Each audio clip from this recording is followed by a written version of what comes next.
South Boston, Massachusetts, or Selfie as they call it. A missing chimney, a 20-foot hole, people still living in the building, and a snowstorm on the way. This is Paul's idea of a normal workday.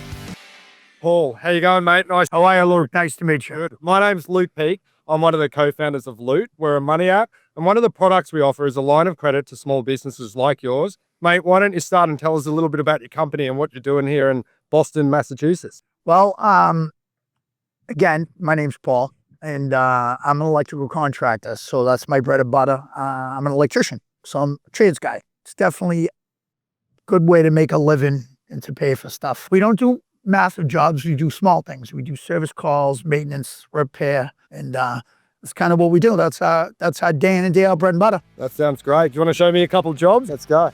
We open this up and we put something to block. We go up on the roof, brick by brick, and drop it down the chimney. This is the second floor of this. Okay. People live below this. One guy lives above this. So the building's completely occupied. We essentially got to do the building over with people living in it, which is not fun. Hey, let me know when you go to lunch so we can stir your ice and water. I have for the half roll of perfect smashing left you have. We're good. Thank you, all. If I slip and fall, also make sure you capture it. Good content. If you slip and fall, let me know where you are so I can get rid of your body. This hole here that we opened up, this is where we were standing below if you look straight down here. You know, 10 feet of floor, 10 feet of floor, still 20 feet. And it's kind of like a Lego set. You stand on top of it, you drop the brick down, you take the next brick and you drop it. Like a Lego set, and you go straight down the hole. And then these guys are waiting for a trailer, so they'll take all these bricks out, move it out. This is not my trade. This is my investment. This is right now, because we have 2 feet of snow coming, we're gonna just cap this for now, like temporarily. But when the weather turns a little bit, probably in March, it gets a little warmer, we're gonna do the whole roof over. We'll patch that proper patch. This house here, I grew up in this house, and we're renovating unit number 2. $10 on it when I first got it. Now you're like $1.2 million on it. So I don't know if it's working in my favor. I'm just kidding. So no, it's a generational house. Gonna maintain it that way. A part of my world is real estate. So I pay for all my bills in real estate with electrical. How many do you have in this area? You got that one there, and I have 2 3-unit buildings in South Boston. It's my neighborhood. And then the other one I have is in Oak Bluff, town of Martha's Vineyard. Yeah, I rent the plaque off my teeth to the cavity creeps if I could make money off it. And so this is Selfie? This is South Boston, yeah. So when you're from Southie, people, well, not everybody, but people from Southie, like me, say South Boston. when I was telling people I was going to South Boston, everyone I told, they're like, "Oh, Southie." Yeah. That's Hollywood for you. In the 70s, at the top of the hill here, what happened was we had it's called forced busing. So busing kind of was put into play to integrate the city, and the city didn't take well to it because they used the poor and the middle class as leverage to do an experiment that essentially kind of failed, in my opinion. Well, it did fail. But luckily, there's still some gems, and our kids can still prosper. Paul's an electrician and a landlord. He doesn't build skyscrapers. He does the small, unglamorous jobs that keep old buildings alive, and then uses that work to pay for the buildings that he owns. This isn't just another job site to him. He grew up in this house. Now, the same trade that keeps the lights on is funding the renovations, the mortgages, and every tenant he can squeeze in. Passive income in my world. Under the side. So there is no ceiling on the electrical side, but long-term investment-wise, if you're not doing anything, you have the asset locked up and you have the passive income coming in. You know, your budget goes out for 3 months or 6 months, and it's based upon receivables. So sometimes the receivables aren't so receivable. So when a receivable doesn't show up, or even worse, a receivable may get returned, you know, we're getting in a position where we're have a little bit of a pickle. So I call Loot the umbrella. I take the umbrella out, we got to get out of it. On paper, my world and Paul's look predictable. Jobs booked, invoices out, money coming in. In real life, receivables aren't always so receivable. So he treats his line of credit like an umbrella. You don't think about it until you're in a pickle and the storm's already here. This area is rock free. This is a one of the towns that's part of Boston. We call it the hood, right? They can't sell this property without what's called the 26F. The 26F is a state certification from the fire department. You taking it? There you go, perfect. I'm pretty sure my guy asked me for a new bid today and I didn't give it to him.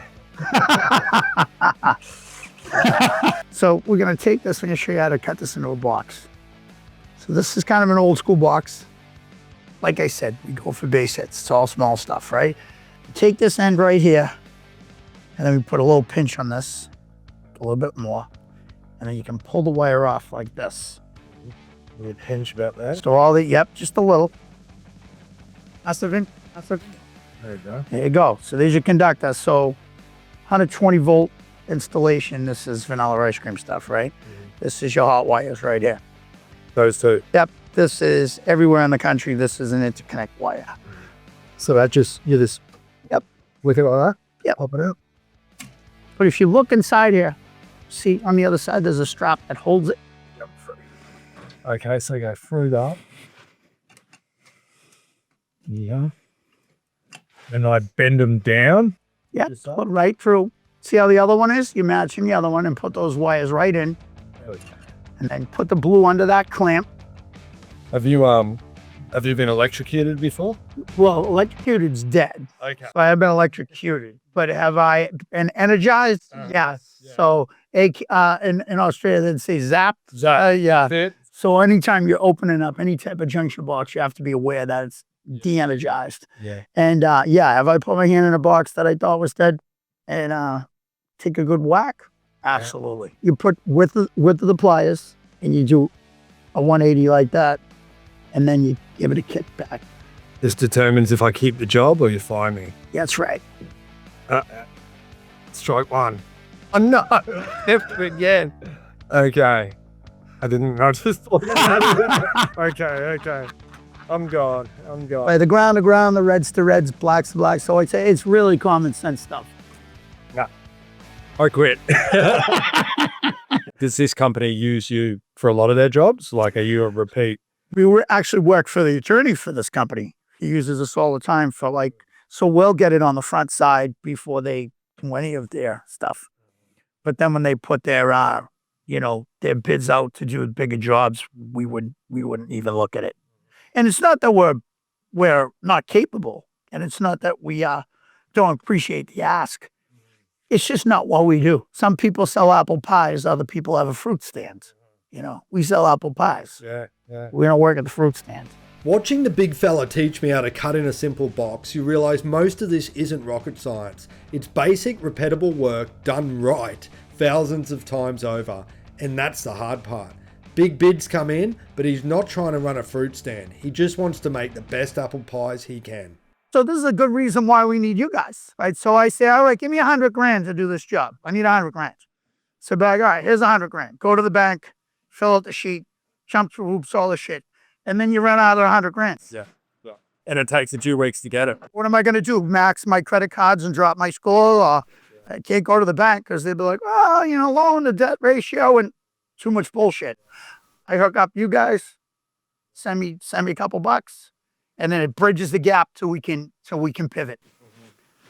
And is it when you get funds from Loot, do you use a website usually? we do a website, yeah. Yeah. So you just jump online. Yeah, and it's been pretty good supporting, believe it or not, through the chat. The chat works pretty good. So you guys looked at how much we deposit.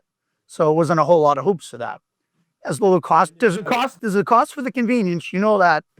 But for the most part, when you need it, funds and you can get them straight away. I mean, that's way better than waiting for a few weeks. well, here's a good example. Let's say we hit a barrier today. We're a little underfunded for that. You got 2 feet of snow coming in 2 days, and these guys got to get some work done.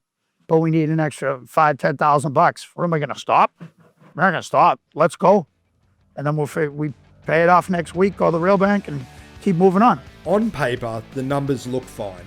In real life, jobs start before checks clear.